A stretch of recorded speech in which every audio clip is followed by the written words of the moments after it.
Welcome to this special presentation of Investing in Psychedelics, brought to you by the Canadian Securities Exchange in partnership with CFN Media. And we're go. It's James. I'm back here for our fourth session today of Investing in Psychedelics. I hope you enjoyed the halftime show. This is session 4 of 6. So stay tuned afterwards. We're going to have more. But for now, I just want to say very, very, very happy to have CSE and CFN sponsor the session today. Couldn't have happened without their help. And we couldn't do it without Anna Sarin as well, who is with the Canadian Securities Exchange. Let me introduce Anna, who is our moderator today for panel 4, mushroom-based formulations and consumables. Anna, the show is all yours. Thank you, James. I've had the pleasure of going through this process for about a month now with all of our participants, but even today I'm learning more and more. So, it's been a really great opportunity. I encourage anyone who has signed up for this, please know that all of our speakers today have done individual interviews, so you can learn about their individual companies. All of the doctors involved, we've done some lengthier interviews, and there's just an incredible amount of information to learn in the sector, and luckily we managed to pull together quite the crew of experts and thought leaders, so thank you to everyone. Our next panel is mushroom-based formulations and consumables. If you were with us on the last panel, we really did do a bit of a deeper dive into ketamine, so now we have the chance to talk about psilocybin and mushrooms, functional mushrooms. I know that's what a lot of you are probably hearing about, especially if you're talking in the capital markets. So I'd love to introduce, my partners in this panel. First of all, Mike Arnold, CEO and founder of Silo Wellness. Hello, Mike. Hi, Thank Anna. you for joining us. And also Derrick Welsh, who's founder of Psilocin Pharma. Psilocin is a division of Revive Therapeutics. So thank you for joining us, Derrick. Thank you for having me. It's been a true pleasure to get to know both of you. We've had lots of good chats along the way, and I think there's lots to learn about it. I will start off by letting you both talk about the company that you're with and how you are involved in the sector. So, Mike, why don't we start with yourself? All right, thanks, Anna. I'm Mike Arnold. I'm the founder and CEO of Silo Wellness. Our company started back in 2018 after I had the opportunity to go on a psychedelic meditation journey with a physician. And from there, and the benefits that I saw, I wanted to figure out ways to get mushrooms and psilocybin to the masses, which is how we ended up developing a psilocybin nasal spray and ultimately moving operations to Jamaica for a retreat operation, as well as cultivation and a functional mushroom line based in the United States called Silo Reboot. Thank you. Derrick? So I started off, we created a company called Psilocin Pharma, which was a IP platform for delivery technology, coming up with contemporary methods of consumption for users of psilocybin in the future. And then we were acquired by Revive Therapeutics a couple of months ago, and we're now working on our research projects with the University of Wisconsin. Wonderful. I'm going to start off really incredibly basic, just for those of us that may not know lots about the psilocybin side of things. What is a functional mushroom versus a psychedelic mushroom? Mike, why don't you start? Yeah, thanks, Anna. So you can really break down mushrooms into 3 ways: culinary mushrooms, functional mushrooms, or medicinal mushrooms, and then psychedelic mushrooms or therapeutic or spiritual mushrooms. There are certain compounds found in certain mushrooms that the body can use for various biological processes that may not be readily available as, calorie intake. So they're categorized as functional mushrooms. Now, psychedelic mushrooms, under that definition, could also be presumed to be a functional mushroom. But psychedelic mushrooms, on the other hand, give a user a perceptual shift in time and space and allow a more meditative experience at a very small dose, a microdose that could be just enhancing focus, at a larger dose at sub-psychedelic levels that could be a more mindful meditative experience, up to the psychedelic level where you may get the therapeutic effects if you worry about dosage, set, and setting. And Derrick, for both of you, the main part of this conversation will be around the psychedelic mushrooms, the ones that contain psilocybin. Is that correct, Derrick? Yes, it is. The research that we're doing in psychedelics with Revive Therapeutics and the University of Wisconsin is primarily based around psilocybin. So why don't we talk about, both of you are working on areas of developing, transportation systems of this drug or psilocin into our systems. Derrick, why don't you talk about what you have created? So what we've created here is what's called an oral thin film. And what we've decided to do is we've partnered with the University of Wisconsin to do the research around the efficacy, the evaluation of the actual product itself, and creating the prototypes for what we intend to go to market with later on. And what we're doing is focusing on the rapid absorption and rapid delivery of psilocybin into the bloodstream via the sublingual pathway in the mouth. And Mike, you have it says that my connection low. Can everyone hear me okay? We can hear you. We can hear wonderful. you, just no Okay. video. You're good. Okay. All right. Well, we'll keep going. And now, Mike, you've created a different delivery system. So can you speak to that, please? Yes, we developed a psilocybin nasal spray. And the purpose of that delivery modality is basically threefold. One, to sort of remove the stigma associated with many folks that consume or may be interested in consuming mushrooms but are afraid of like the actual mushroom biomass. Second, it allows a familiar modality and a predictable meter dosing, so folks can go back and have the same dose each time when they're microdosing.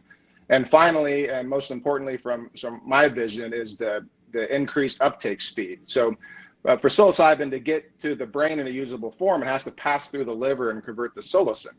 And in doing so, nasal spray effectively bypasses the gut by going through the nasal membranes into the blood, to the aorta, to the liver, skipping the gut, which gives the extra benefit, similar to what Derrick was alluding to with his delivery modalities, is you can avoid the often criticized upset stomach that folks get from oral dosing of mushrooms.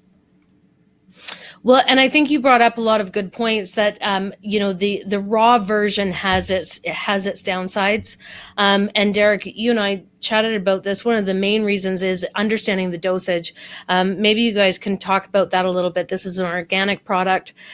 Dosing can vary. So I think a big part of this is work towards how do we dose these things so that they're used. So before we get into that discussion, Derrick, tell us what microdosing is. I'm sure everyone has heard the term microdosing to this point. What is microdosing?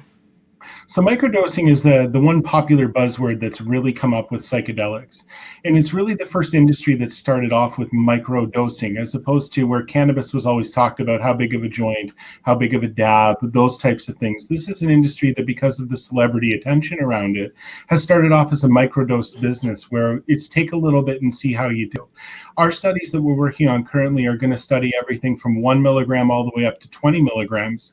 And the one question that we're all trying to answer is, what is a microdose? And that's something that we're really hoping to not only prove out the hypothesis of what is a microdose, how much psilocybin does your body consume prior to having a psychedelic effect, and what dosage is it leading up to that point. Also having a product on the market, very much like the nasal spray and the sublingual films, having consistency in dosage.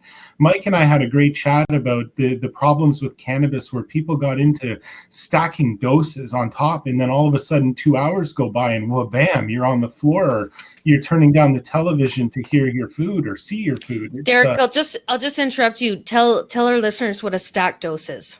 So stacking doses is, I'm going to consume my 10 milligram edible like in Canada, and all of a sudden 35, 40 minutes goes by. And because everybody has a drastically different metabolism, my metabolism varies from Mike's, which varies from yours. And if my metabolism works a little bit quicker, I can feel the effect in the onset of that 10 milligrams rather quickly. But if I end up taking 2 or 3 doses, where now I'm up to 50 milligrams, because of my slower metabolism, I may not feel the onset of those products for 2 to 3 hours. Right. And Mike, what do you see as the potential value of microdosing versus what we, I guess, would consider a full dose? What applications would we use both sides for? Well, I mentioned that psychedelic medicine can be described as therapeutic or spiritual, but also has a mindful aspect to it. So if you're taking a sub-psychedelic dose, I could foresee product formulations that that are focused towards athletes, for instance, where you need to get into that very introspective biomechanical mode when you're paying all the attention to perhaps in a powerlifting competition or practicing for powerlifting. As I've heard many powerlifting psychedelic users tell me, it allows them to really zero in on what their body is doing.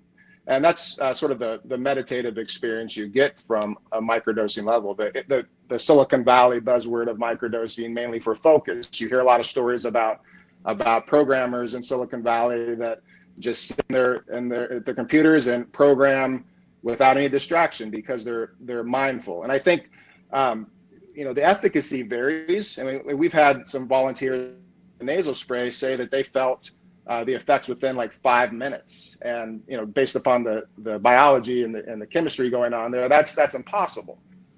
So what they have felt is a mindful experience. They just have never sat still for 5 minutes and listened to their body. And I think that's a really good example of the placebo effect creeping in, and people need to be more mindful to themselves and their surroundings in the moment. Well, and actually, it's funny that you bring that up, because a question came in as far as how long does it take after the nasal spray to feel the effect. So, I think the point is there's a wellness aspect to this, right? So it's a matter of taking a moment and taking some time in quiet, as well as the effect itself. But you did tell me before, it's about 15 minutes that it typically will hit? Yeah, you nailed it when you talked about the beginning of this seminar about transportation. So it literally has to, get from one place to the other, and there's really no way of making that any different than the circulatory system. So in about 15 to 20 minutes, the joke is someone will try it 5 minutes later, be like, oh, I feel it, and then 10, 15 minutes later, they're like, oh, I feel it. And so the definition of microdosing, I think Derrick has discussed a little bit, is what is that? Is it a subperceptual level, like a homeopathic limit? Does that give any efficacy? Or is it more like me drinking a cup of coffee and wanting to actually feel the cup of coffee and enjoy the taste as well? So what microdose and what is the efficacy we're looking for? Is there any benefit to what we're feeling, or is it all in our heads? From personal experience, the anecdotes, and we tend to believe that it's going in the direction that there is a benefit, or else the human mind is way more powerful than any of us have anticipated if that's a placebo. And so, excuse my ignorance in asking this, but I know that there's approximately 200 strains of mushrooms that do offer the psilocin or psychedelic aspect of it. Is this similar to the cannabis space where, obviously in cannabis there is indica and sativa? Are each strain, will they provide a bit of a different experience, or some stronger or more potent, more psychedelic versus, more functional? Like, is every strain out there going to be offering a different experience? Derrick, go ahead. Looking at the different strains of mushrooms and different strains of magic mushrooms, they all offer their own unique attributes, and are, the effects that have been documented from different strains of magic mushroom over the years are merely anecdotal at this stage. We're working towards doing the research on different strains. Like, I've seen it out there with different companies putting out different information and things like that. It's going to be a little while before we can define clearly in the market what is a mushroom for focus and what is a mushroom for energy, or what is a mushroom for relaxation and things of that nature. Right. And there's other molecules, there's other molecules other than psilocybin in magic mushrooms. So there's been some recent research about a quote unquote entourage effect. I mean, there's no terpenoids we're seeing enhancing the THC or CBD experience, but there are likely other molecules out there. And, users report a difference between, I guess I'll use the euphemism of PE, the mushroom strain, and golden teacher or Ecuadorian, for instance. And, there's enough anecdotes out there and enough conventional wisdom that it seems likely, if not probable. One thing that's probably important to address as we talk specifically about the mushroom side of thing is maybe you can both touch on, and Derrick, I'll let you start, but touch on what is the regulatory framework around this? I know that some countries are somewhat open, some countries are medicinally open, and then the functional side has its own regulations. Derrick, do you want to start on kind of what regulatory framework is around these? In Canada right now, you do need a drug license specifically issued by either Health Canada or another governing body. You can do this, I believe, as a licensed dealer in Canada. There is a lot of paperwork and things that you'll have to do to be able to clinically evaluate psilocybin, as well as from a laboratory perspective.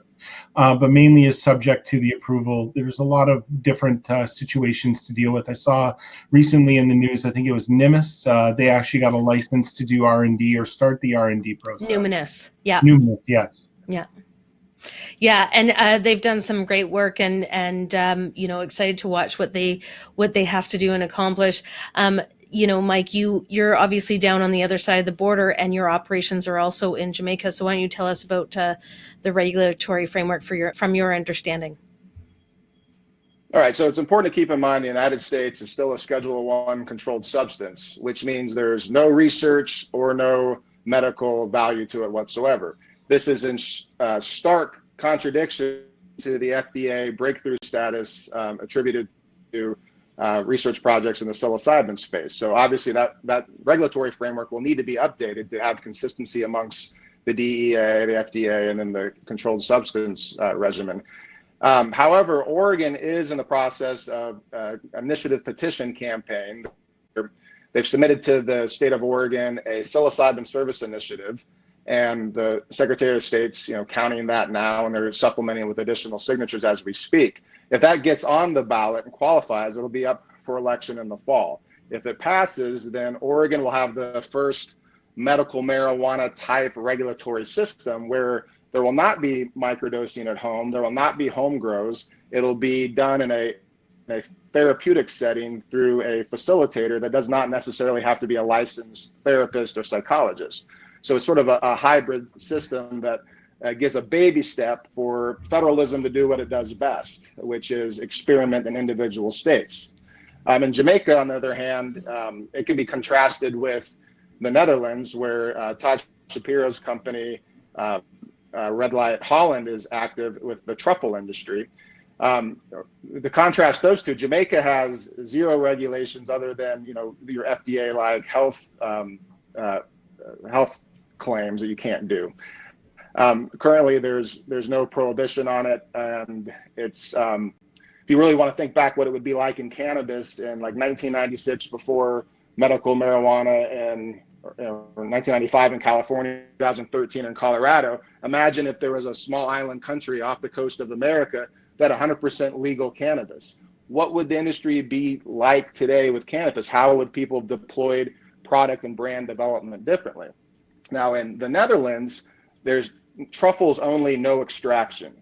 So the Netherlands law is basically a loophole that banned mushrooms and extracting psilocybin, but forgot that under the ground is a robust mycelium system which could be agitated to create truffles. And so that loophole has been exploited. Yeah, and I think Derrick brought it to my attention in our conversation the other day that you can trace the VAT taxes in the Netherlands and really determine how much the governments are actually making out of the Netherlands being a hub for psilocybin therapy and psilocybin product development. Now, so at this point, so Jamaica and Netherlands are recreational, so that is open.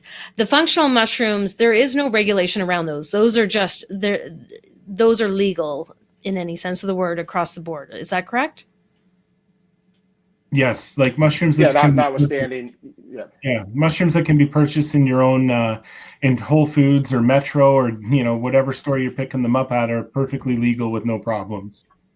Okay, and what kind of work are you seeing done on the functional mushroom side? I know our next panel will be having some discussion around that, but are you seeing lots of development and work being done around it?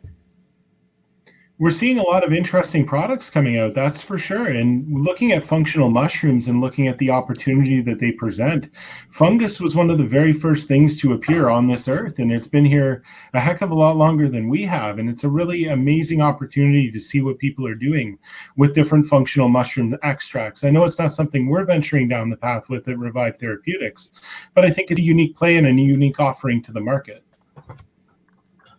Yeah, the one sort of impediment to a lot of the functional mushroom use is how do you get access to the actual compounds that are beneficial? You have the chitin, which is a very robust cellular wall system found in mushrooms that is harder to unlock. You can imagine like a goat chewing its cud to unlock the nutrients of grass.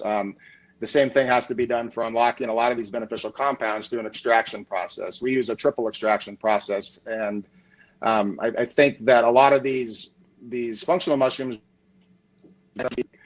marketing, as there's not a lot of technological prohibition or regulatory prohibition for entry to the market. One thing that you brought up, Mike, and Derrick, yourself as well, I'm just intrigued by, we've had conversation around this as a whole sector, but obviously, psilocybin is kind of maybe more of the focus. What kind of work is psilocybin being used for? What is there specific ailments, treatments?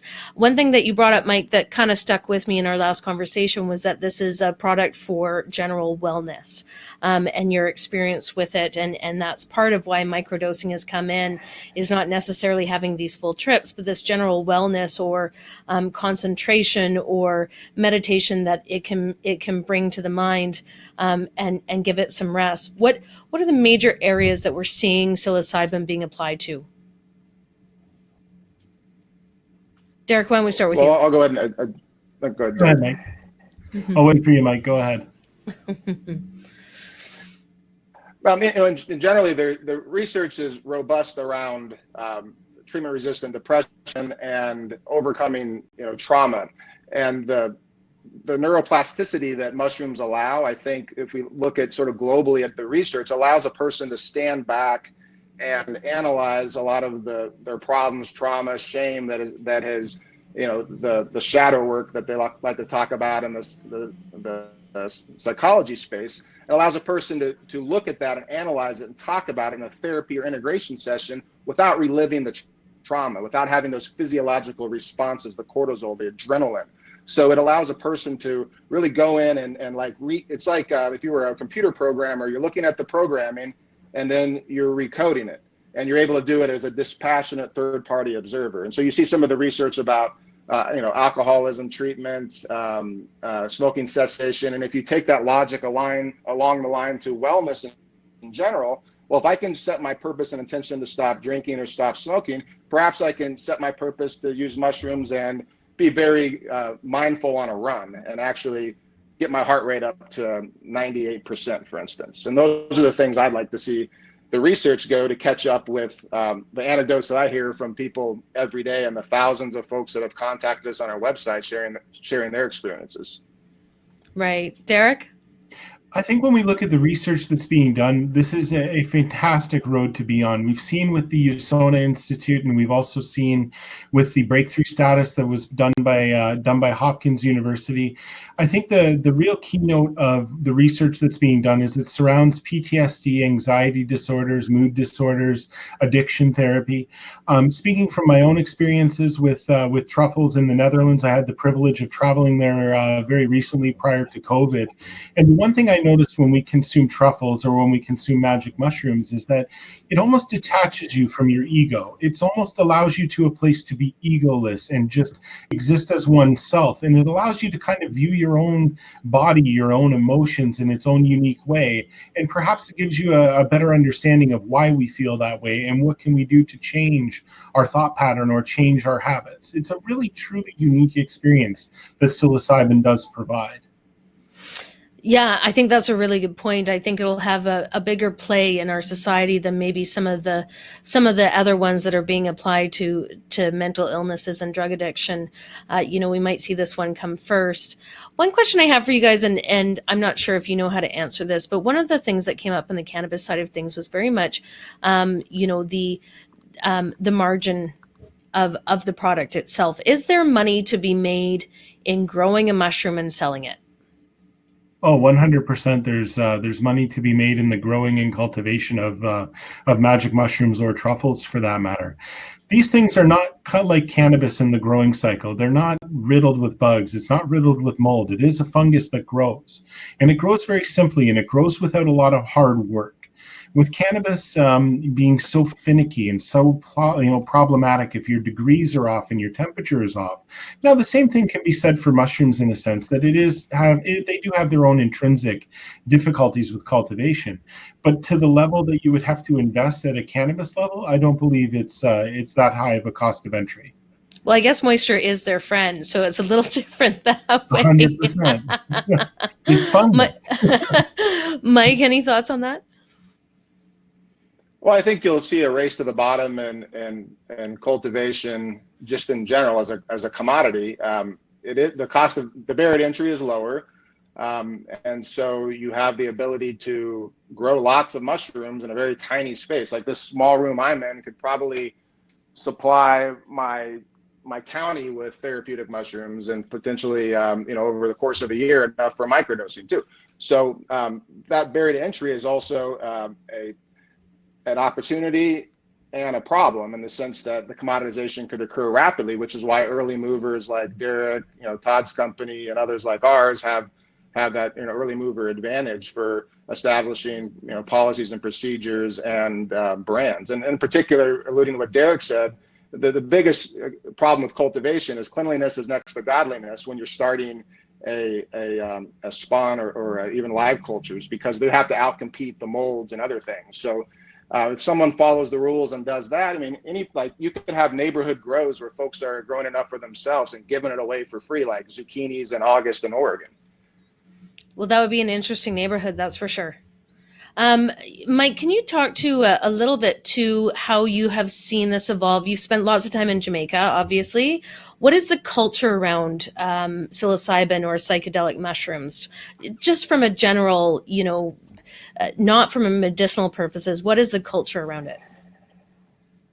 Well, I think we have to be mindful that as we sit in, like maybe a city like Vancouver or Toronto, or I'm on the West Coast in Oregon, like if I go back to the Midwest where I grew up in Kansas City, Missouri, and talk about magic mushrooms, I'm going to be looked at like, a crazy man. And even in Jamaica, it's a very conservative culture, very Christian nation that is largely skeptical of this sort of modality. It's not like it is on TV with the Rasta men everywhere. It reminds me a lot of Hawaii, where you've got a conservative culture that with a lot of the wealth controlled by long-term families, and it's a slow moving acceptance to various things, and I liken that to like the Midwest where I grew up. So what we have the advantage over cannabis is that the media is really diving in on the efficacy. And so I'll hear from some elderly person in rural Missouri that will contact us at Silo Wellness and say they saw it on CBS 60 Minutes, and they want to know if they can help their grandson.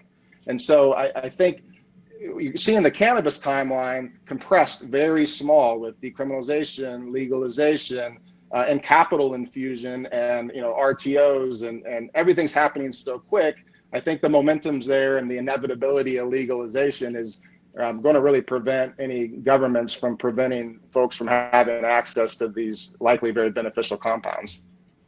Yeah, absolutely. That's super interesting. I mean, it's definitely far from our reality to think that this is something that would be legal in today's date. But it wouldn't have been that long ago that we thought it was impossible to think that cannabis would be legal, that you could walk down the street, and participate in it as a product.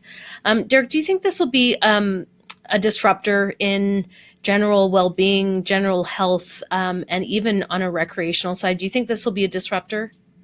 Oh, absolutely. I think this is going to be a disruptor for a number of different reasons. We've already seen the unique parallels that psilocybin offers for mental health.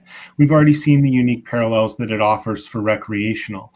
looking at psychedelics going forward, it's going to change the landscape of how we treat and recognize disease. And it's going to take a long time to get there.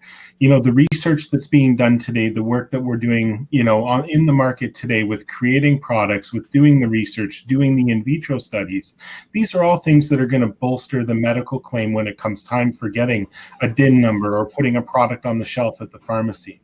We looked at cannabis, and for so long, prohibition existed for what real reason other than filling jails with people for a joint. It was very tragic to see. And knowing that people are getting, in trouble for magic mushrooms or in trouble for these types of things today, it just serves no purpose other than just a hindrance and more money being spent.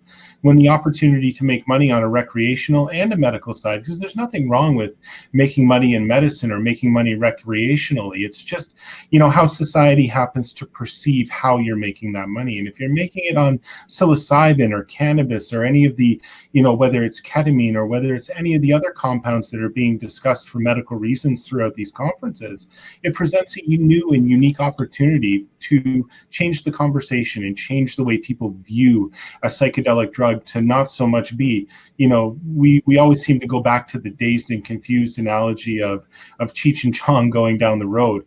That was just an actor portraying what people thought was a cannabis user. Now we're looking at, hey, this is my story and this is how, psilocybin helped me with my depression or how ketamine helped me with my drug addiction. And now we're starting to really hear stories that are very compelling for this should have a space next to the Tylenol on the shelf. Yeah, I think that's a very good point too. It's time as a society as a whole, it's time that we reevaluate, I think, a bunch of things. And one of the most important is our mental healthness, mental well-being. I think in these times we're all going to struggle with more and more, viruses and various situations globally with political situations and, kind of equality. And our mental well-being is going to be at the forefront of all of that and how we treat those and plant-based, opportunities will, I think, definitely have a rise in how we approach things. So I personally think it'll have a voice as we look into the psychedelic side of things. It's such a pleasure to chat with you guys. We do have some questions that I want to get to before we wrap up. The one thing that has come up a few times in these questions is what will be the regulatory changes that need to happen for this to come to market? Do either of you have any comments of what needs to change before we'd see this come to, a medicinal or recreational side? Well, I can answer on the Canadian front of how we look at the cannabis industry and how it evolved from the original C56 exemption to the MMAR, to the MMPR, to the ACMPR, to where we are today. I believe we're going to see a similar trend with psilocybin. Doctors in Canada are already considering patients for psilocybin as an opportunity to treat yourself under the C56 exemption within Canadian law.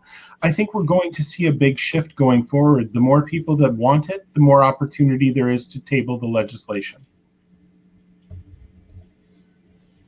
Right. Mike, any thoughts there from the other side of the border?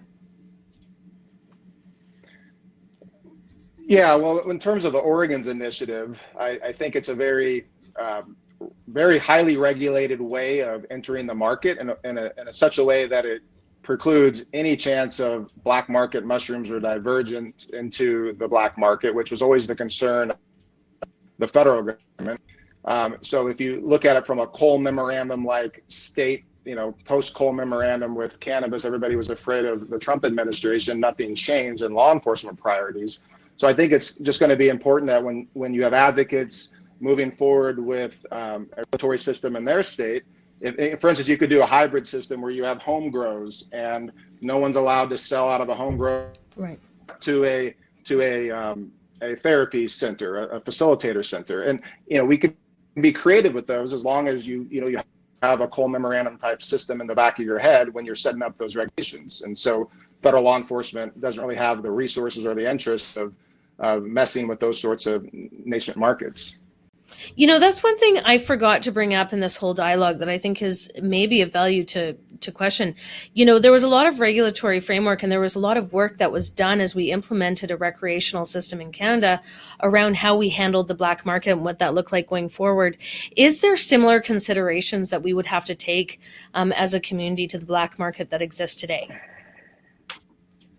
Well, imagine if cannabis grew in the mountains or the hills behind my apartment, where I could just go out after a rainstorm in the fall and go pick giant, beautiful buds. Like, that wasn't a thing. Like, this is essentially free in nature and in virtually every jurisdiction. So to say that a robust black market is going to have a high enough demand and a low enough supply to really encourage the economic system that allows divergence into that market, I think is a complete state reality of, like, you could basically have years worth of microdosing off the black market in various states in the United States for less than a few $100s. So that's not an issue that I see, even if demand catches up with supply and puts pressures on that market. And Derrick, one thing I think to touch on is, since Mike did mention that this is widely available and easy to manufacture, to grow, do you really see that a lot of the value proposition will be, as far as revenue models, will be around the experience around it as opposed to the growing side of it, or will it be both? I think it'll be both. We look at with cannabis, for example, the opportunity to eliminate the black market. This is what was discussed with legislation, and it's never really happened. The black market for cannabis still exists and will likely exist for a very long time, until the recreational pricing that we have at our local stores is equal to the same pricing the guy down the street's able to charge, and that you're able to affirm the same quality. I do believe that we're going to see legislation eventually for psilocybin in Canada and in the U.S. as a medical adjunct in therapy, and it's going to take time to get the legislation there. It's just a question of, what kind of stigma are they going to put around it, and how long will it take to really absolve that stigma from the industry itself? Well, it'll definitely be interesting to see. I think, one thing I've tried to touch on each panel, and would love to get your views on this as we wrap up for the day, but or for this panel, is I think that cannabis had a huge impact on what we're seeing here. Just the fact that we have so much interest in attending an event like this so that people can learn about it. They're terrified that they missed out maybe an opportunity in the cannabis sector. So I think that it'll definitely propel this sector a little bit further than maybe what opportunity cannabis had. But what are your takeaways when looking at these two separate sectors that are very separate? What would you say are comparisons or contrasts between the two? Maybe Mike, we'll start with you.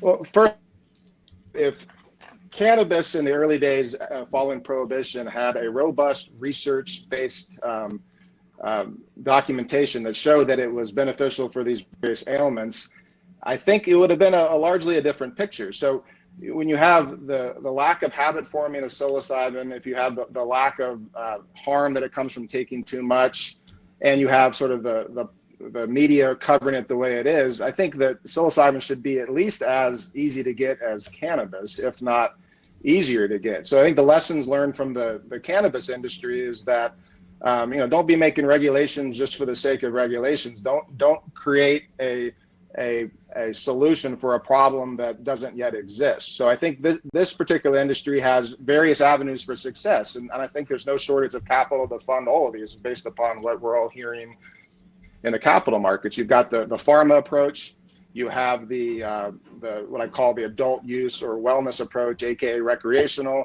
and you have the service industry side of things in terms of integration and particular services related to how you consume the product.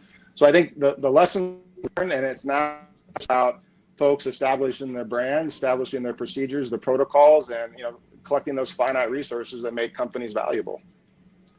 And just Really to kind valuable. of do it there, looking at cannabis when it first launched, cannabis was launched in the industry in Canada it was launched based on a lot of effects that were overstated and underproven. Today, with we're looking at the research we're doing, we're starting off our research at 1 milligram all the way up to validating our models at 20 milligrams. I believe with psilocybin and the opportunity that mushrooms present is that we're starting on the forefront of a microdosed world, and we're doing the research first before we start bragging about what this can do. We've already seen just in the base, in the last couple of months with the breakthrough status being awarded for psilocybin, this has presented a new opportunity where the FDA seemingly has gotten on board with a lot of the opportunities with psilocybin and going, hey, we should be researching this. Compass Pathways, Pharma, all of us in the space are really looking forward to doing the hard work going forward. Absolutely. Hey, Derrick, one question that did come in that I'll ask right as we wrap up here is somebody's wondering, and I'm not sure how this would play out differently than what you guys have created, is will dermal patches be considered as a route for microdosing? We're not currently researching the transdermal patches as a vehicle for transport for microdosing.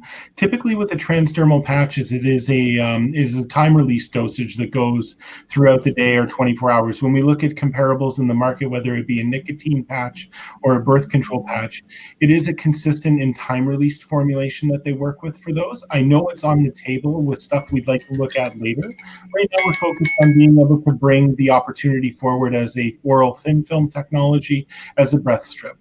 We really love that angle at this stage. Absolutely. Gentlemen, it is such a pleasure to chat with you. Thank you so much for all the information today. As mentioned earlier, there is individual interviews done with these guys on our YouTube page for their individual companies, and we'll make sure that you have the ability to reach out to them after the fact. Thank you, James. Cool. And I'll just direct everyone to the link down below on your screen. I'm going to send it to you right now. We have session number 5 coming up about the topic of retail and psychedelics, which has a lot of nuance to it, I'm sure, and actually might bring you across the ocean to the Netherlands. So without further ado, Anna, thanks so much for hosting. You're going to have a new host on the next session, and then Anna will clean up on session 6 at the top of the hour after this. And for those of you that are going to watch more of this, the replay will be on CSE TV. And there's more interviews with Derrick and Mike. So thanks, gentlemen, for your time today. Thank you so much. And we'll see you at the next session, which I am now linking on the bottom of your screen. And from CSE and from CFN Media, we really appreciate your attention today. Thank you, everyone's contribution in the chat. Guys. All the best. Thanks, guys.